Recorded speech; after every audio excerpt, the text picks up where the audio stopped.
YouTube, this is Mike Lovelace with Lovey's Barbecue. I had a friend in Indiana ask me if I'd post a quick video. He actually came onto my Facebook page and asked me if I'd post a quick video on a Maverick 732. They had ordered one and just wanted to see a quick video of how they work. I've got two of these. I've had them for about 3 or 4 years now.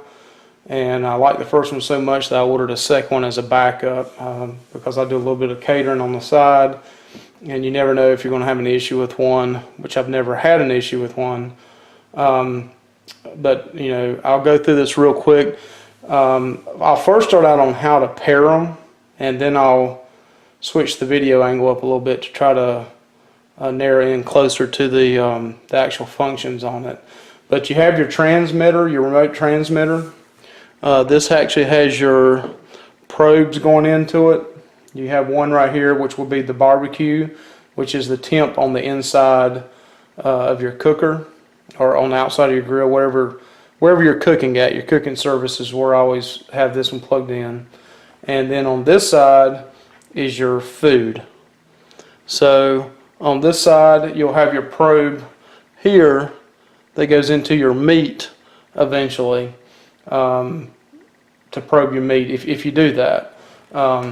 But to be able to pair these at the very beginning, you have an on button here, a power button, and on the back side of this one you have a on and off button, which is located here. You also have a Celsius and Fahrenheit that you can switch back and forth from on this one as well, and you have that on this as well. Down here in the bottom right there's a Celsius and Fahrenheit. But to pair them, a little trick I've always learned, they say to do them at the same time, but sometimes they don't pair, is I'll actually hit this power button first for about a second or two before I hit this on and off over here. So I've got the probes in, I'm going to hit the power button here, and now I'm going to hit the on off here. I keep them held in, and that right there, when that makes that beeping noise, that means they're going to pair. So as you can see, all of a sudden the temperature popped up at 79 degrees where I'm at here in my kitchen.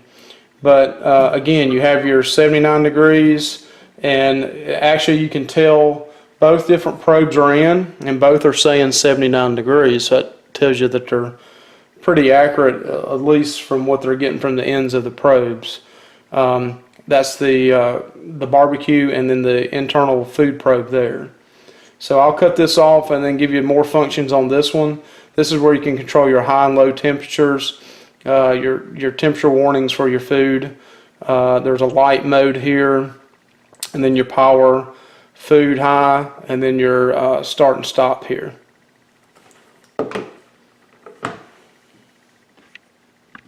Okay, I got a little different camera angle right now. You can still say 79 degrees on both. Just to let you know, in this top left hand corner, this is actually where it says barbecue high, and then you got in the bottom left is the low min. You got your Celsius and Fahrenheit start stop, you got your power, you got your mode, and you got your food high and clear. And I'll go ahead and go through this. If I miss something, again, all the instructions are in this when it comes to you. And on the back of this, just so you know, that's the models, the ET732, that's the Maverick Industries. Again, Ready Check is who I ordered mine from off of Amazon, but I'm not a paid sponsor for them, even though they can send me a free one if they want to. But going back and looking at this on your barbecue right here, if you hold that button in, or just push it one time, it'll say like 238 degrees. That's the high temperature for your heat on the inside of like your cooker or your smoker. That's normally not what I have mine. I was just messing around with it for this video. So if I want to change that, I hold that barbecue button in, hold the button in, and it'll start flashing. So it says 238 now. Again, this is looking at my high temperature. So I'm going to hold that button in. Whoops, I just messed up on it. But it's beeping now. If you hold it in, it'll keep going fast. So I usually keep mine up around 300, 305, 310. That's a warning for me. So it's 305 now. I'm going to go up to 310. That means if I have the warning set on, I hit mode to lock it in. Okay, now it's locked in as the high temperature. If I wanted to look at low, I have a low of 230. So that means if the temperature falls below 230 degrees on the inside of the cooking chamber, I'll get a warning if I have this button right here set, and I'll show you how to do that in a minute.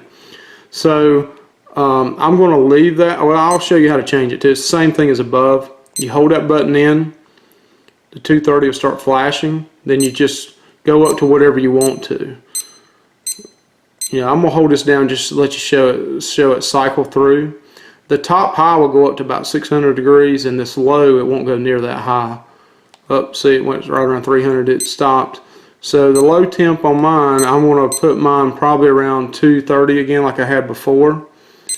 That means if it falls below 230 degrees, you can do it one at a time, like pushing the button, or hold it down, and it'll just keep going cycling through for you. So I'm going to go to 230. That means if my temperature gets below 230 degrees, it's going to warn me, especially at nighttime if you're sleeping or trying to sleep and something goes wrong on your low temp, it'll warn you. Okay, I'm at 230 now, so then I go up to mode and hit mode, and it's locked in. So now my high temperature is set for 310 and low is set for 230. Okay, so now if I want to look at my food, same type scenario with food. I've got it set right now at 195. That's when I cook Boston butts or even briskets. Same scenario. The probe, when it's stuck in it, when it gets to 195, it'll give you a warning. So you hold that down. It'll start flashing again. You cycle through, hold it down again, and it'll run through temperatures until you get to the internal temp of whatever you're probing to know it's done. So I'm going to hold mine down, go back to 195 again.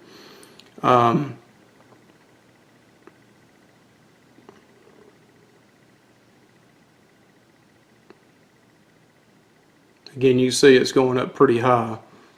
Okay, now it started back over 500. So I'm going to go to 195. When you get close, you can just push the button to hit it to 195. Well, I went to 198. I'm going to go to 200 just to lock it in. I'll go back and change it later on. And go over here to mode and hit it.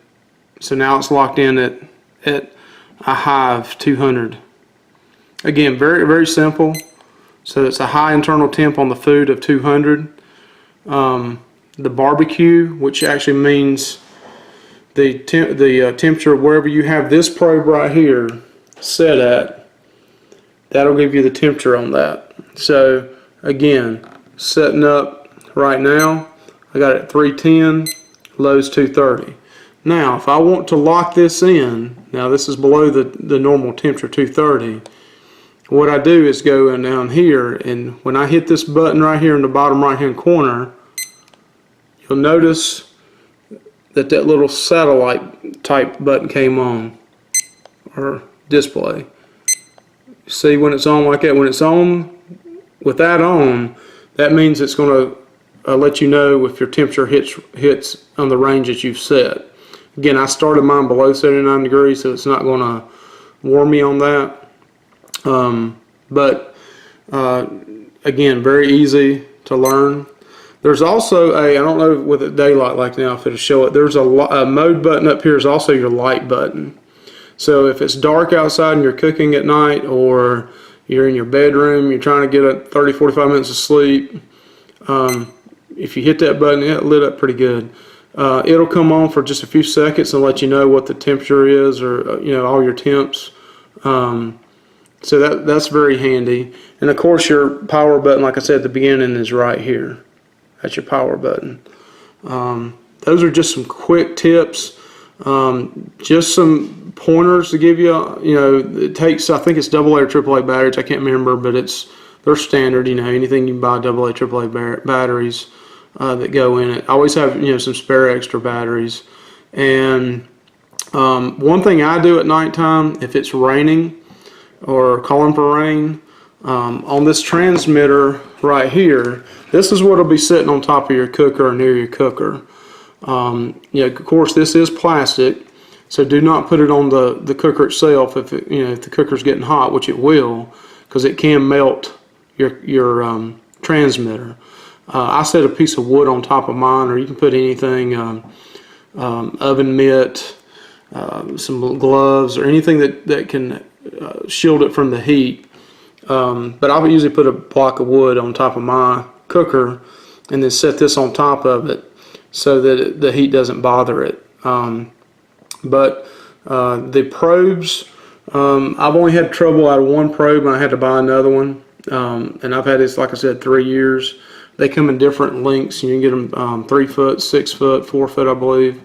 But when it rains, like I was saying earlier, when it rains or calling for rain, I'll take this right here, the transmitter, and put it inside a plastic bag, just like a Food Line or your local Lowe's Harris Teeter food bag. Wrap it around it, and then I point this top antenna back towards my house. So in all honesty, this thing, I think it says inside the instruction books it'll go up to 300 foot. I don't know that off the top of my head for sure, but I cook outside, leave it up setting like this if at all possible. If I lay it down wrapped up, I point the antenna back towards my house, and I don't have a problem with it cutting off very often. If all of a sudden you're in the middle of the night and it starts beeping on you, and you start freaking out about the temp, and you look at it and everything's fine, well, actually when you look at it, there's going to be little dots that will show up on the top and bottom, little dashes, and that's because it's lost, the transmitter's lost. All you have to do is pick this up, point it towards the other transmitter, and then it'll eventually connect again. You don't have to go back and pair them. But again, this is just a quick video on the 732. Again, not saying it's the best on the market, but it works for me, and I haven't had any issues with it, and it's reasonable in price, between 70 and 100 bucks if you catch it on sale. One other thermometer I use is a Thermapen, and this thing is like the king of kings. If you're doing catering or cooking a bunch of like chicken, or you got to check the temp of chicken breast, or if you just check temps period, this thing is the best of the best. You can buy some cheaper ones. I paid, I think, 80 bucks for this. They got a newer version. It's closer to 100. But you fold this out.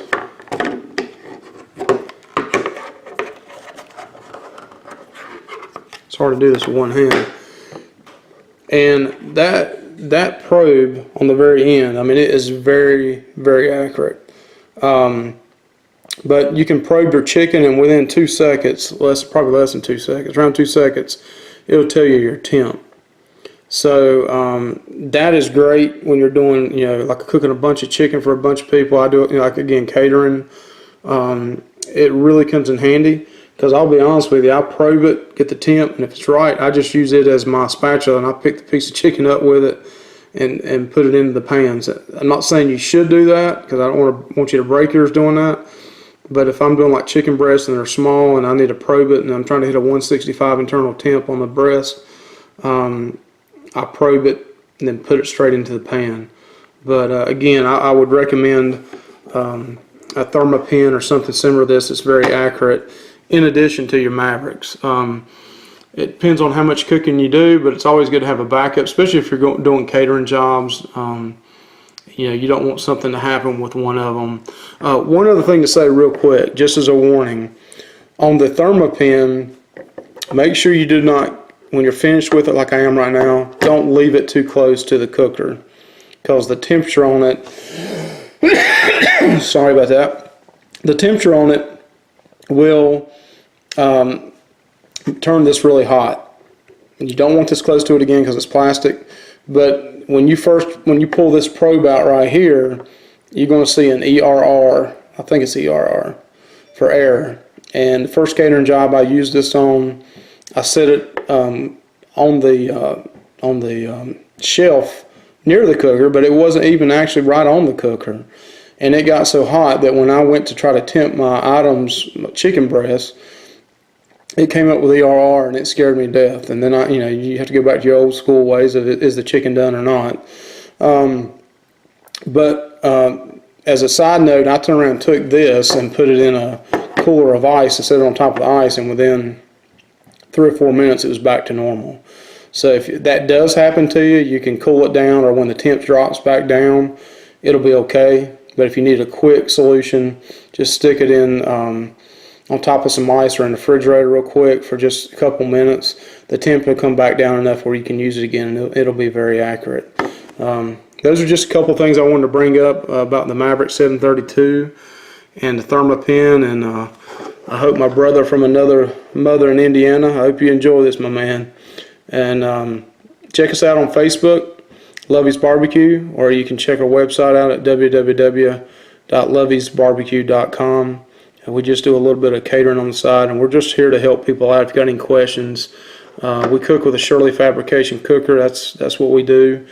And we're always trying to help other people out. I remember what it was like when I first started cooking and experimenting with things. So again, not an expert, just trying to help my fellow brothers out. Take care, and God bless.